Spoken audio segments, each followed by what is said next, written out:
Welcome to the Iowa REIA and Iowa Landlord Association, where we educate, advocate, and empower real estate investors.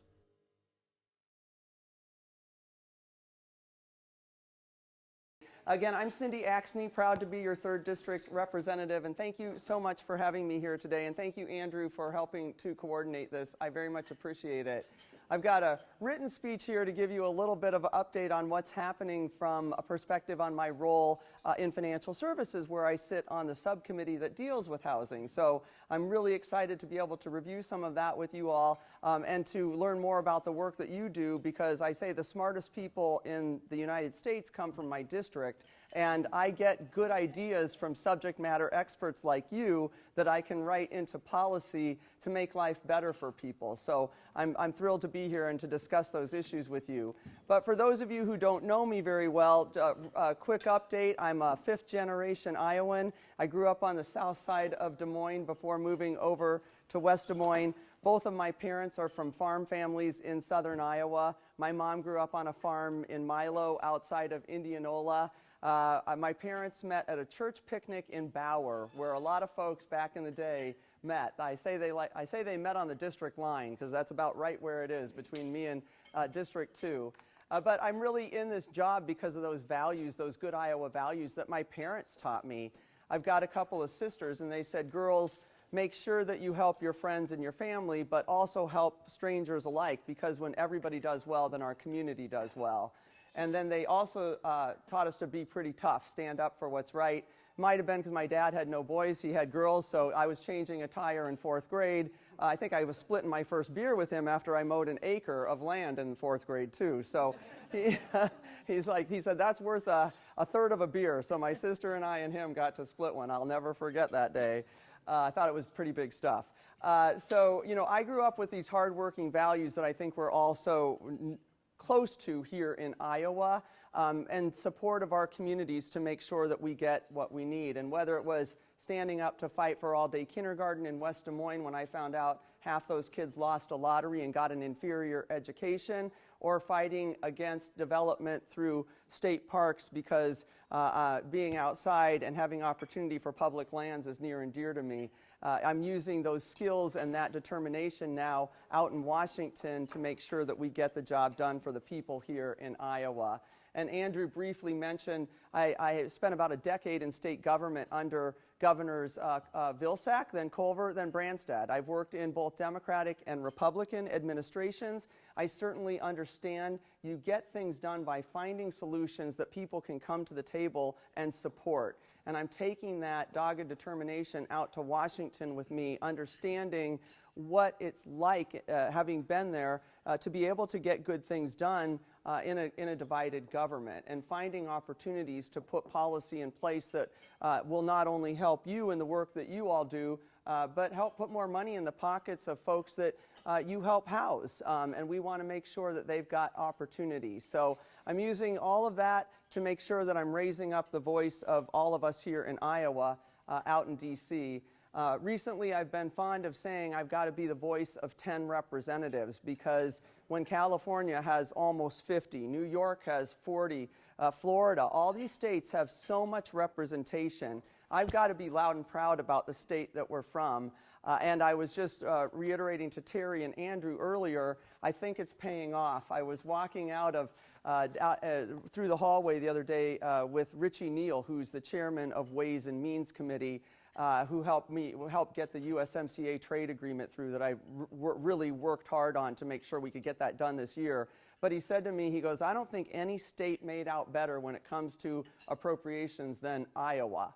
Now that is a rare thing to say, because normally that doesn't happen. But at the end, we got biodiesel tax extenders. I got the Cadillac hit tax out of there. We got all kinds of tax extenders that we needed for the state of Iowa to be successful, in particular when it comes to agriculture. We have so much of our economy reliant on that we had to make sure that we put that money back into those corporations so that they could expand and support our communities. So I'm out there making sure that I fight the good fight, so that we aren't still looked at as a flyover state, but we're looked at as the state that we should be. We are the ones who actually are behind so much production in this country.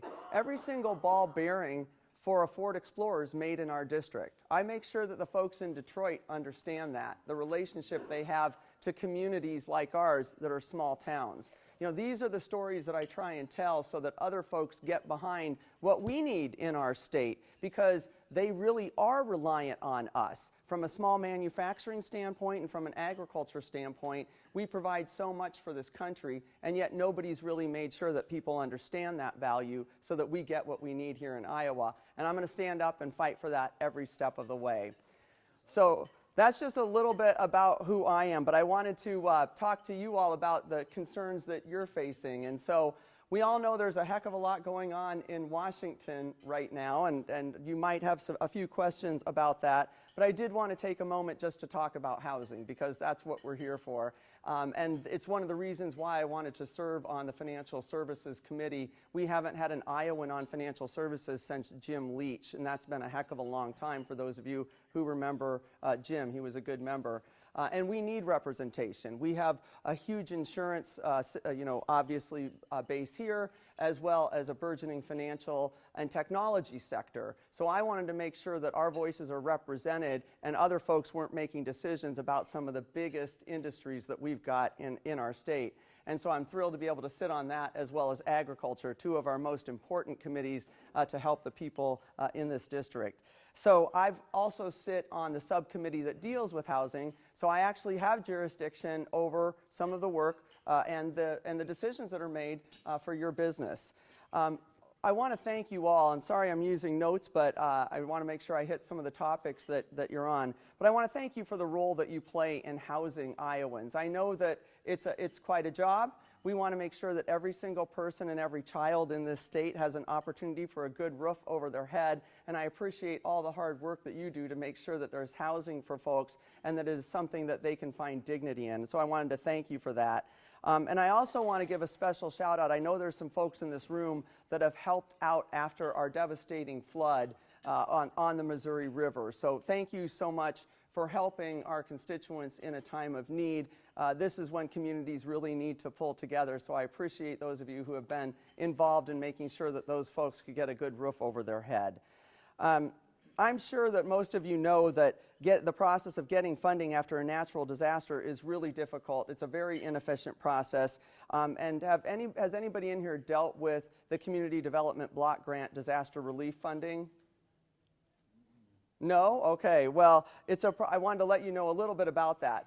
This is something that gets people back in homes, and so we've got to make sure that it operates really well and is a good process. And right now, it's not working really well. So what I did was co-sponsor a bill with another colleague of mine in financial services, Representative Green, called the Reforming Disaster Recovery Act, and it codifies that program so that every time we have a disaster, we don't need to rewrite the rules specifically for that disaster, because that sets back the opportunity for us to get money into those communities quickly. So this allows us to have flexibility within that program to get the money out the doors as fast as possible to move that agenda forward, to put folks who are in harm's way and who don't have a roof over their head or into a home, and make sure that they've got that money right away. So that bill passed out of the House in November with wide bipartisan support. I'm hopeful that the Senate will take that up and make sure that we can reduce some of the red tape that's out there when it comes to disaster recovery. The last place where we should have red tape is when we're trying to help people who are in the middle of a disaster. So a little update then, which leads me to flood insurance, which I know is something that's of a concern to, that's, a head pops up right there. That's like, what flood insurance? So flood insurance is certainly an issue that I know that you're all facing. Got good news and we've got bad news, okay? The good news is that I'm sure you're all aware now, you don't have to worry about it expiring until the end of September. The bad news is, of course, what you're still all aware of. This is the 15th time we've extended this without actually fixing the program itself, which is what we really need to do. And those reforms are very badly needed. FEMA's using maps that aren't accurate enough to identify the homes that are truly in the flood zones, and the changes that they're making to risk rating 2.0 don't look like they're going to actually address that. So that's still a concern of mine. But the bill that I voted to pass out of Financial Services Committee in June would provide $500 million to upgrade those maps. We're still waiting for that bill to come to the House floor, but we're hoping that we can get that into a package so we can at least get good mapping so that you all can start using that, and consumers aren't put into a position where they don't have to purchase flood insurance when it's not necessary. We've got to get those maps upgraded so that they accurately reflect today's situation. So we're working on that. If you'd like to see us move that agenda forward, please, continue to write into us, and we will pass that on to leadership to make sure that we can get this into a bill format and move that out of the House and actually get it written into law.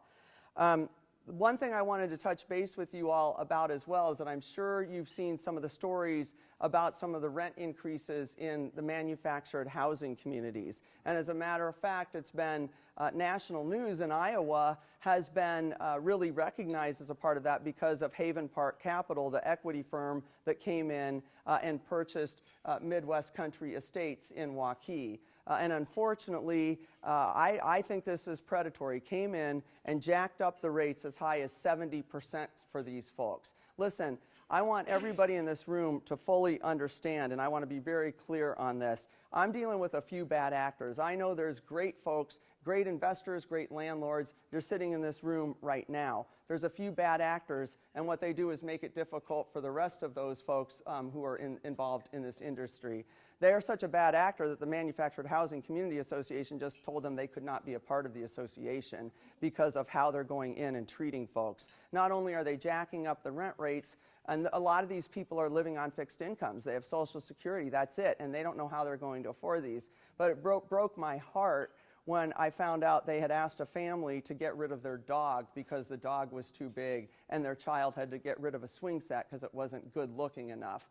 Well, folks, these aren't communities where people can afford $3,000 rainbow play sets like some of our folks in suburban areas and nice homes can. These are families who are trying to make every go of it possible. They're hardworking. They're really trying to maintain their communities, and they just can't afford this. So I'm going to fight back against anybody who's going to come in and limit the opportunity for someone in our community to have a safe and dignified home, and that's why I'm fighting for this.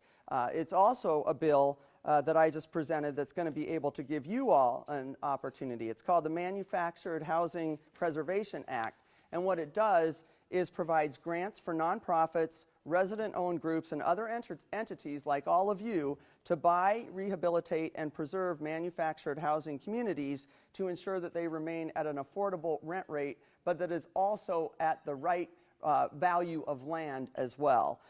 So this would give affordable housing opportunities for people for the long term.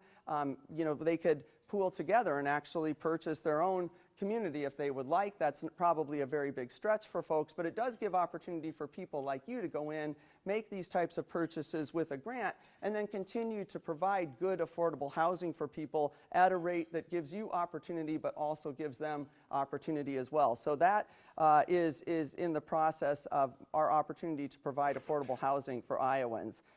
Do we have folks, I know we've got a few folks out here that deal with more rural areas, so focus more with USDA? Okay. So I wanted to tell you a little bit about that. I didn't forget about you guys because I'm equally as concerned about the rural communities in our district as I am for our urban areas. And we certainly know that too many people are leaving our rural areas and coming to our urban areas. And part of that is because there isn't housing for them. So thank you so much for what you do to provide housing in our rural communities. But I co-sponsored, it's kind of a long name here, folks, Strategy and Investment in Rural Housing Preservation Act, just so that we could work on that problem. Because these housing shortages are important. We've got to bring these voices to Washington and make sure that they understand that we don't just have a one-size-fits-all. And that's one of the things that I'm really trying to push. I've got colleagues of mine who really only address the affordable housing perspective from a very large urban setting perspective. And I know that that's not the case. We know that our communities in our rural areas could be doing better if we actually had better housing for them. And we'd have more, that's one of the concerns of businesses going into these communities. They want to make sure that there's housing available. So we're going to be working on this. The bill provides rental assistance for tenants, and would provide incentives like lower interest rates so that owners preserve these rental properties. And I'm pleased to report that that bill passed unanimously out of Financial Services Committee and then out of the House unanimously, and now it's waiting Senate action. So we've got a lot in the works to make sure that we improve the lives of the people that you're serving, to try and help them have opportunity and have their children grow up in a safe environment. And I want to be with you every step of the way to make sure that that happens. So thank you so much again for all that you do for our communities. We're all in this together, and I'm so grateful for that you're looking out for those folks in your communities who need a good place to live. And I'm grateful that you asked me to come here today because really, as I said it before, I do believe that the best answers come from the people who are most involved on the ground, like you all. I'm grateful to be here to get your feedback on some things. And thank you for all you do for your communities. And I'd love to answer any questions that you have.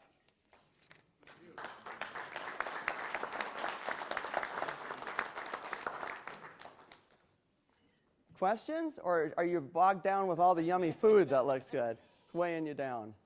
We're going to try this because your voice projected so well that you don't need to come to the microphone. Just go ahead. But I'd say that one thing I really appreciate you touching on is that how important it is to have a balance in housing. And like you said, this is the cream of the crop here. These are people that are out here getting educated. So, you know, once again, I appreciate you being here. I got a couple of questions, but I'll let some others go first. Okay.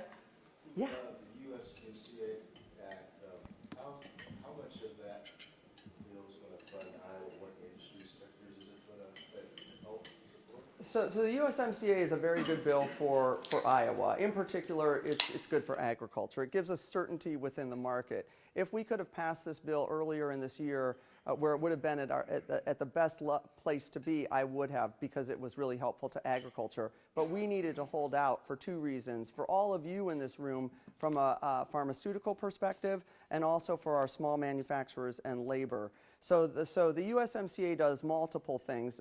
You know, USMCA, for those of you who don't know, it's our NAFTA 2.0.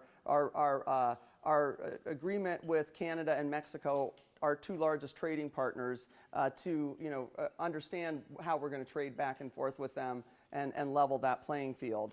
One of the biggest things we did to improve this from NAFTA was to add labor regulations in there. That was one of the biggest issues with NAFTA. It's why we saw a massive downturn in the auto industry, because we were outsourcing jobs. When Mexico can produce goods well below what it costs us to produce them, that means they pay people pennies on the dollar and they undercut our pricing. So that means we outsourced jobs to Mexico as a result of it. We needed to make sure that that didn't happen. We want to keep jobs in America that are good paying jobs. And so we had to work heavily through that. So now there's huge benefit within USMCA also for labor to ensure that our workers continue to get paid well so they can afford housing, and that we don't undercut the prices that we sell our goods for. And that's what these labor regulations and environmental regulations that we were able to put in that weren't in there when the Democratic House majority received it from the administration. Those pieces weren't a part of it. And we had to work very hard to make sure that we got those in there so that we wouldn't see more outsourcing. Outsourcing of jobs is something I've been actively working on and have a couple bills related to that because I've seen it in our own backyard, unfortunately, with Wells Fargo. And that just takes opportunity away from Iowans. So we worked hard to make that piece there. The second piece where there's huge benefit is for every single one of you and literally every person in this country. It's the biologics pharmaceutical piece of the USMCA. When it first came to us in the House from the administration, and then it goes to a working group, and then they kind of work out all the details to make sure that it would be a bill that can pass out of both chambers and actually get written into law. A glaring issue was biologics pharmaceuticals. Biologics pharmaceuticals are drugs made from human genomes, so things like diabetes insulin. Humira is an example of that. The president wanted to have a provision within the agreement that protects intellectual property and drug development. Great idea. We absolutely need to do it. It's one of the reasons that we're paying way too much for prescription drugs in this country. We haven't been able to, make sure that we're protecting those costs. Totally agree with that idea. Problem is, the way that it was written into the bill, it would have held us to high costs for those drugs for at least a decade. It would have allowed those manufacturers to hold on to their patents for a minimum of 10 years and then to consistently reinstate those patents to extend those. What we know is that if we don't have 3 competitive individual products on the market, so let's say the first drug that came out but 2 generics, we can't force the prices down. It takes 3 of those to be on the market to force competition and drive the prices down. So if they hold it, it means that prescription drug prices will always be high for Americans. So we had to fight hard to make sure that we protected the intellectual property, but removed that barrier that wouldn't allow us to negotiate the cost of those really expensive prescription drugs so that you all could benefit. We pay more than any other country in the world when it comes to our prescription drugs that your taxpayer dollars literally go to research and development of. So we want to make sure that your taxpayer dollars actually are used to benefit you and not just people in other countries. So overall, the bill is it is now being seen as one of the best trade agreements this country's ever seen. There are folks who have never signed on to a trade agreement in the past because they completely disagree with them that have signed on to this trade agreement. We will be using this as a framework now for better trade agreements for our country moving forward. So it took a little bit longer than we would like, but you can't get to anything good without spending a little bit of time on it. So it creates more jobs for the state too? Or? We hope that it will create more jobs. Here's what it will definitely do: keep jobs here. And so when you think about that, I talked about the United Auto Workers, which, they've been somebody who's been actively hated NAFTA because it really hurt our auto working industry. And I just mentioned earlier, we make every ball bearing for every Ford Explorer in this country. So yes, it does protect Iowa jobs because we're related to all these industries around the country. And so from a small manufacturing perspective, which we have a lot, it's one of our 5 sectors, one of our biggest sectors, we have impact on those big organizations, but it all starts here in Iowa. So it will help us if we can be more competitive. If Ford can be more competitive and not have to lower their prices, and then they're going to order more ball bearings. So it helps us with that process. Yeah. I know I'm from Stewart Way, and I know out there we have a huge problem with not just single-family starter houses, but also low-income rentals. And I'm part of an organization that we've been developing a plan to build houses and get some development out there because developers don't want to go to rural Iowa. Right. It's it's not cost effective for them to drive the materials out there, build the houses, sell them. So it's just not worth it for them. So we have a program that's sparked development on that front, but rentals is a huge problem. I own some single-family houses, and I'll put them on the market. I get a ton of applicants. I want you to come see it as soon as I post it online. But there's no really any funding or program to develop like apartment complexes in these rural communities. I was at another conference where Governor Reynolds spoke, and she says that it's a huge problem in many of the rural communities in Iowa, but I don't see anything being done to address that issue. Okay, I appreciate you bringing that up. We're going to have an opportunity then. Some of these things can be addressed through the USDA and their rural development programs, also through CDBG. So we've got an opportunity with the Farm Bill. We'll be able to renegotiate again in another couple of years where we might be able to look at that. I couldn't agree with you more. We absolutely need to do this. I hear this constantly when we're out in these communities. And a lot of folks will say, exactly what you said. Well, they can't afford that particular house. They need something less, and we don't have something within that price range for them. And an apartment would be great. Yeah, and a lot of developers can't build those things because it's just not cost effective. They don't get a return that they need to build a multifamily unit.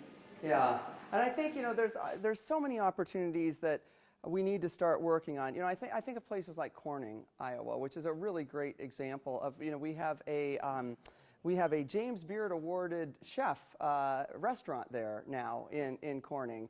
And they're actually, the owners of that young couple are investing to actually build some apartments in downtown and then bring other folks in that they can train as chefs in their James Beard Award. I mean, James Beard awarded restaurant. I didn't even know what a James Beard Award was until I heard about it, but apparently that's what you get, really good cooks in fancy restaurants. Well, we've got one in Corning, Iowa, and you know, they're driving people there. They're driving tourists there as a result of it, and small businesses are starting up. This is exactly the kind of community where we should be investing, you know, and Stuart too, in helping them get the housing there, because if they have it, they're going to be able to expand on these ideas more readily. So you know, I'd love to talk with you a little bit more about it and maybe, you know, tap into what some of your ideas are, because it is an issue, and we've got to make sure that young people can stay in these communities in a home that they can afford. And I'm a mom of 2 teenage boys. I know all of our young people don't want a heck of a lot of housework either. They'd rather rent in many cases. So we've got to make sure that there's an opportunity for them. But I'd love to, you know, maybe talk to Alice, and afterwards we could get some ideas and thoughts just from you on the difficulties you're facing, and then I'll take them back and we can work on that. Yeah. Well, I have a quick one. He's not here, but Keith Denner is an owner of some properties out at Sunset Prairie, or Sunrise Prairie out in West Des Moines, and then also up in Ames. And he had a big flood, or there was a flood in Ames, and one of his properties got hit pretty hard. And that's the reason that, well, a couple of years ago, the National Apartment Association was talking about flood insurance and the need to extend it.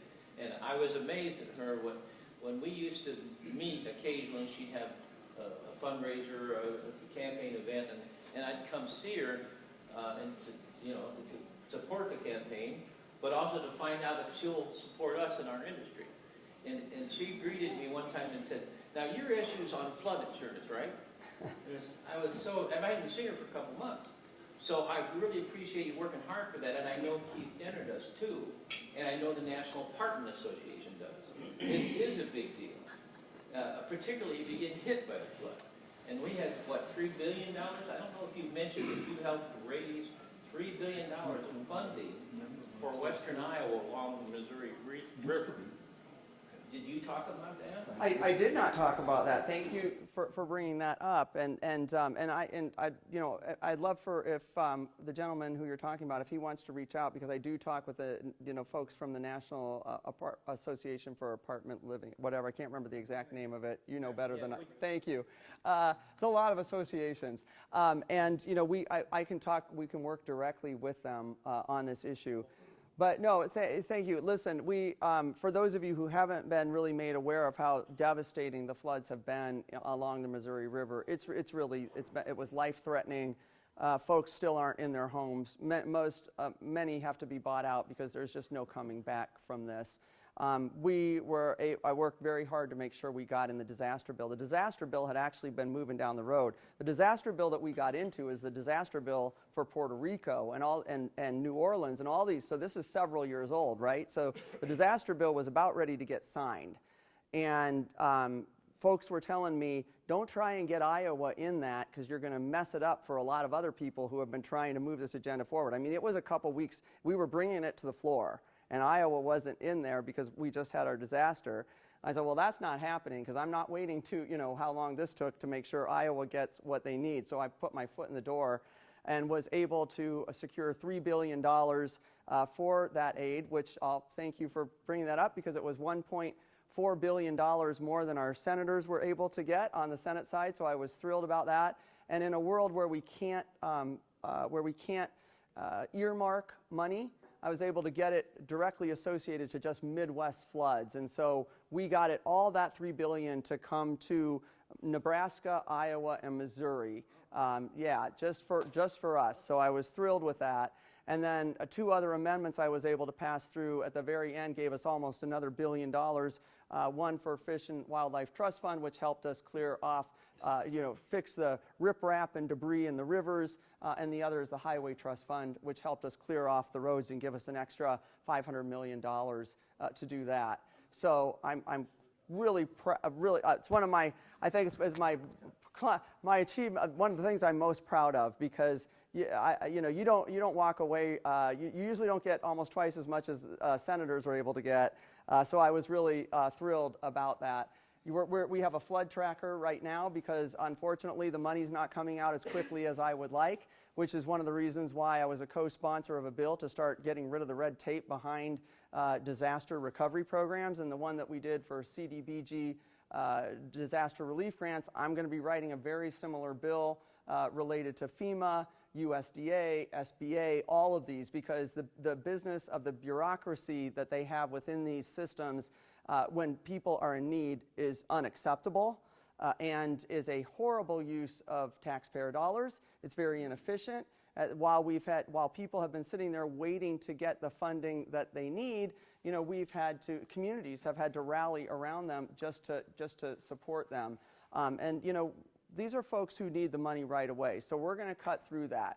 As I mentioned, I spent a decade in state government. I ran strategy under Governor Vilsack and Culver. I ran the state's energy and environment plan and helped make Iowa #2 in wind production in the country. But I literally worked with every state agency to cut through red tape, find efficiencies, and make sure we delivered services better. So that's what my bailiwick that I bring out to Congress, which, by the way, folks, is woefully needed. It is broken. There's so much bureaucracy. There's so much inefficiency. We dump regulations on top of regulations and don't go back to make sure that those are actually reaching intended outcomes, but they could be creating unintended outcomes. And those impact people like you in trying to conduct your business. So I've been equally as focused on looking at processes within government as I have been with policy, because that's part of the reason why we've gotten to where we are in this country, where we're not getting the impact that we need from government, is because folks on both sides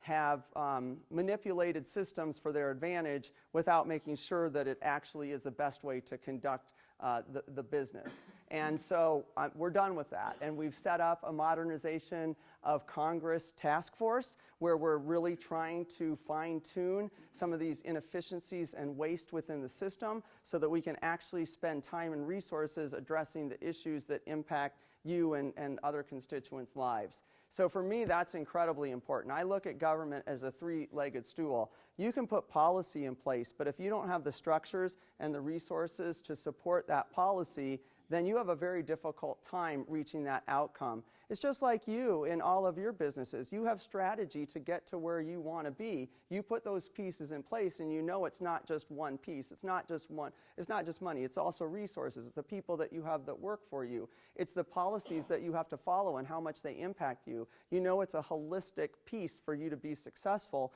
in the jobs that you do. And that is a piece that's been lost on Congress. They only put policy in place and forgot about some of these other things that are so necessary to ensure that the outcomes are achieved, and we also do so by using taxpayer dollars wisely. So that is a very important thing that I'm going to stand by and continue to get more folks out in Congress interested in, because the only way we're going to overcome some of the debt that we have right now for our country, first and foremost, is in making sure that we have a appropriate tax system where corporations pay their fair share, but we also have efficiencies in government that need to be made, and we need to look at both of these, just like you all do with your own pocketbooks. You want to raise more revenue, but you also know you got to control your expenses, and we've got to make sure that we're doing that. On that note, I'm going to say that I've been told you got just a couple minutes. Okay. One thing that really bothers almost everyone in this room is something we want to come to Washington and try to get an appointment with you to talk about. It's so important. It's about assistance animals. And there's some people that don't know that you really probably only take one to get you enough assistance that you're calmed down. But that's such a big issue we can't cover it in 2 minutes. But when you just mentioned something about controlling costs, one of the bills that you introduced early on, I'd like a personal update. You introduced a bill that said, I'm pretty sure it's you, that Cindy Axne, that I know, that said you would rather that the federal congressional people ride in an economy seat on a plane than in a first class unless they want to pay the difference? Oh yeah, so absolutely. One One of our first big bills out of the House to address exactly what I talked about was called H.R. 1, to put ethics back in Congress, to give the voters back their voice, and to bring trust back in government, because nobody trusts government right now. We hope that we need to change that.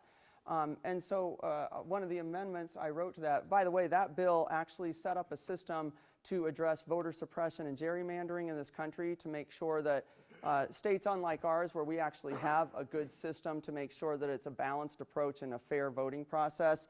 And I actually, Abby Finkenauer and I made sure that we wrote an amendment actually to this so that Iowa could keep its process. We're like a golden rule when it comes to the state, to the country. We have a state-appointed board that has to be equally represented, Republican and Democrat, for determining where district boundaries are. A lot of other states, that's not the case.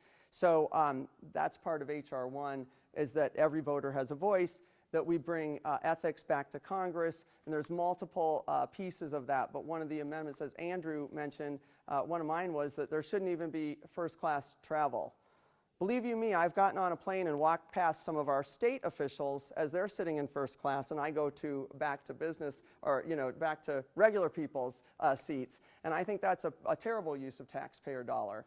I ran into, it's funny, Iowa's always at the center of politics, right? So I'm getting on the plane to come back from D.C. last night, and I run into Wolf Blitzer, the television guy. So he's coming for the debates, and he gets on the plane, and he's in first class, and he says to me, "So are you sitting here?" I said, "Heck no, Wolf. I'm sitting back here with the regular people." So I think there's this expectation, and folks should not.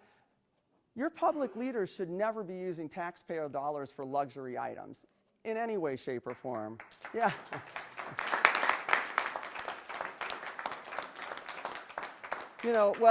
Whether it's first-class travel or the other amendment that I wrote, which was a lifetime ban on lobbying by anybody that serves in Congress, because I also think that that's a huge problem with our system. You go in, you become an elected official, you have obviously a lot of authority, and you can really press some buttons. Then you don't run again, or you lose your seat. Then you go back into the system and start manipulating things from behind the scenes because you've got power. And I'm saying this across on both sides, folks. I mean, this is a problem with the system. This is not political. This is just systemic problems. And we've got to eliminate those. And so I appreciate you bringing that up. More than anything, I think we've got to get this country back to a place where people like me are doing the job that they're supposed to be doing, which is literally representing the people that they serve. Not pushing ideology from one side or another for national recognition, or, our job literally is to be a representative for you all, and to take your problems to Congress and try and craft policy to fix those, to make your lives better. And I say that if every representative did that, we'd be solving a heck of a lot more problems. So that's what I'm going to keep on trying to do, and that also goes to making sure that we use your money wisely, just like you do. Thank you so much. Yeah. Thank you so much for having me. Thanks for watching. We hope this production empowered your business. Please like, comment, and subscribe for more great content.